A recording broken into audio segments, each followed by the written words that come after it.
Hello दोस्तों। एक गांव में सोहन और मोहन नाम के दो व्यक्ति रहते थे। सोहन और मोहन दोनों ही फूलों की खेती करते थे। सोहन अपनी खेती में किसी भी प्रकार के कीटनाशक प्रयोग नहीं करता था, ना ही किसी बाजार से जो फर्टिलाइज़र लेके आता था।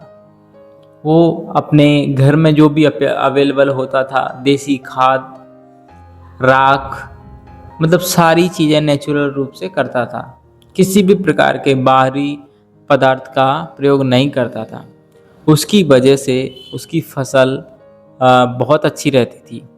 वहीं दूसरी ओर उसका भाई मोहन अपनी फसल को कीटों से बचाने के लिए कीटनाशक का प्रयोग करता था और उसके फूलों के साइज़ को अच्छा बड़ा करने के लिए, अट्रैक्टिव दिखाने के लिए भारी मात्रा में उर्वरकों का इस्तेमाल करता था, फर्टिलाइजर्स का।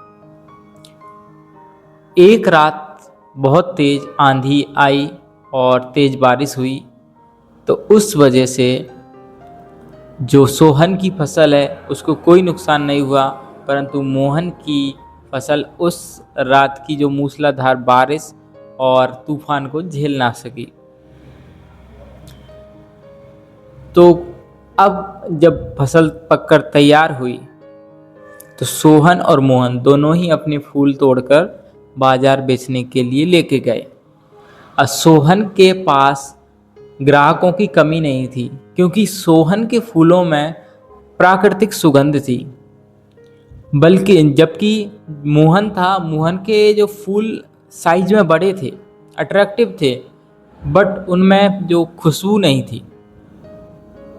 उसकी वजह से सोहन के फूल बहुत जल्दी ही बिक गए, परंतु मोहन के फूल शाम तक भी पूरी तरीके से नहीं बिके और उसको कुछ फूल वापस घर लेकर आना पड़ा। इस कहानी से हमको सीख मिलती है कि जो प्राकृतिक रूप से, जो प्राकृतिक यातनाओं को सहकर पलता बढ़ता है, वो ज़्यादा ताकतवर होता है, ना कि बाहरी दिखावों से, बाहरी चीज़ों के प्रयोग से। तो इसलिए हमको नेचुरल रहना चाहिए, प्रकृति के साथ जुड़े रहना चाहिए।